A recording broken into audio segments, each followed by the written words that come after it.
It's a dire warning, and the date with disaster keeps moving closer. The UN Intergovernmental Panel on Climate Change now predicts the world has a dozen years to keep global warming to 1.5 degrees Celsius. After that, the rise towards 2 degrees Celsius or even 3 degrees Celsius spells a world of bad news for Earthlings everywhere. This finding comes at a time when Ontario, Manitoba, Saskatchewan, Alberta, and likely New Brunswick are creating a coalition of the carbon tax unwilling. To discuss both of these issues, let's bring in the Federal Environment Minister. Catherine McKenna joins us from, it looks like snowy Calgary there, Minister. Well, I won't even tell you what it's like. Snowy Calgary. I won't tell you what it's like. It's a big climate change here in Ottawa, 25 degrees. But anyway, that tipping point, if this report's to be believed, is getting real. 12 years, but we're on track for like a 3-degree warm-up. In your view, as minister in a country which really isn't showing much of an emissions reduction so far, is keeping it to 1.5 degrees Celsius possible? Look, this report is a sobering report. We often talk about future generations. This report makes it very clear. One, we are the first generation to feel the impacts of climate change. Two, we're the last generation who can act. And when you look at a child that's 10 years old today, in 30 years, if we don't take serious action, they're going to see, the catastrophic impacts of climate change, from droughts to forest fires to floods, and also a $50 trillion hit on the economy. So, we need to act, and that's why we have a plan. And we have a plan that we're, working with Canadians on. We're working with cities on public transportation. I'm here in Calgary, where light rail transit, huge opportunity, creating good jobs, but also good for the environment. We're investing in clean technology companies. 13 out of the 100 top clean technology companies are Canadian, and part of it, yes, we have to recognize that there's a cost to pollution, and we're paying the cost. Canadians are paying the cost. People around the world are paying the cost of pollution, and we need to act. And unfortunately, we have conservative politicians who don't believe in climate action. And the emperor has no clothes. It's not just they don't want to recognize there's a cost to pollution. They like to make pollution free. They have no plan for the environment, but they also have no plan for the economy, because we also know that climate action is the biggest economic opportunity of our lifetime.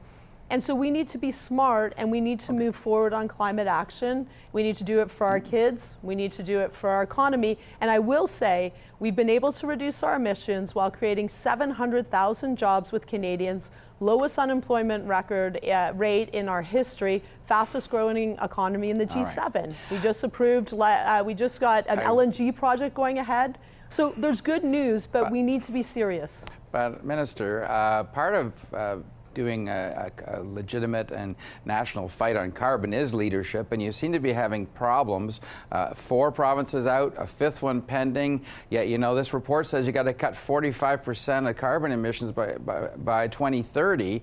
Have you got unrealistic targets, and have you got unrealistic expectations of the provinces to go along with you?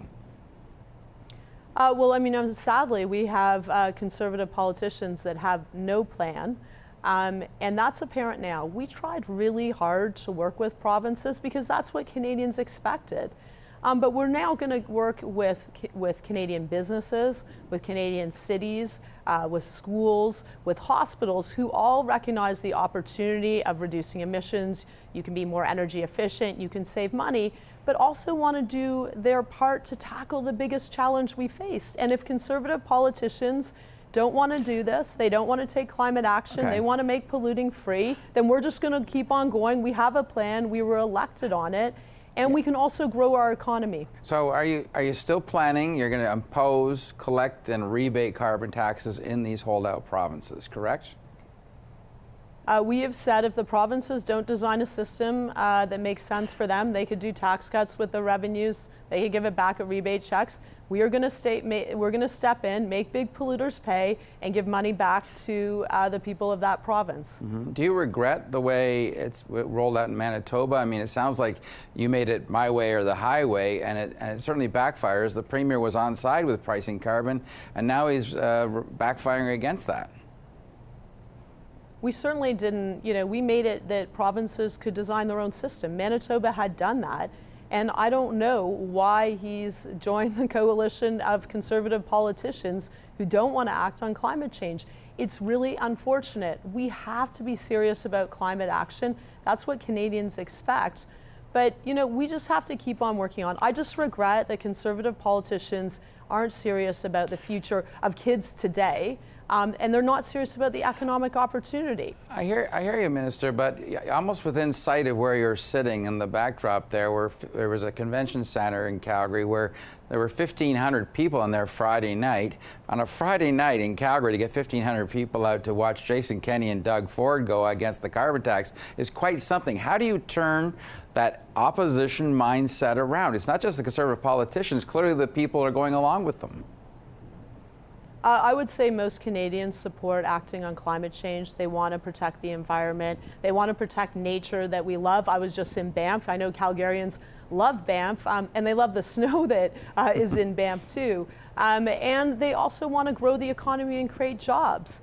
And, you know, they're being sold a bill of goods by Conservative politicians because those politicians don't want to take action on climate change. They don't want to protect nature, animals, the things they love, ensure a more sustainable future for our kids. And they also don't want to grow the economy. They take great pleasure, you know, in thinking maybe NAFTA is going to fail or we won't be able to get projects through. That's a lose-lose. It's like when you have environmentalists saying I should resign.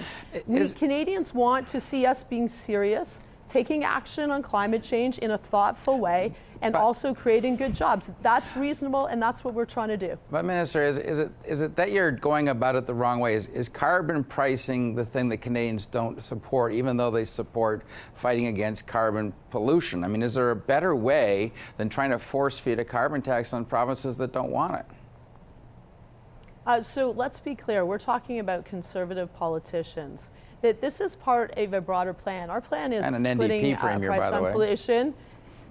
Yeah, under an NDP premier. But you know what's interesting is I actually talked to Brian Mulroney on the phone to get advice from him. He was the first politician to really stand up and say you need to have a price on pollution, acid rain. And you know what? It worked. It's the cheapest, most cost-efficient way to reduce emissions. And guess what? Businesses innovate. They find clean solutions, and you can tackle a serious problem.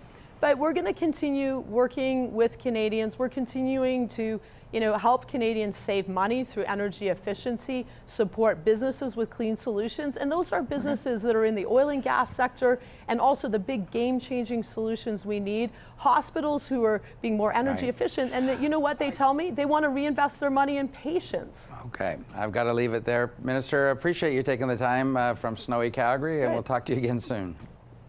Great to be in Calgary. Thanks.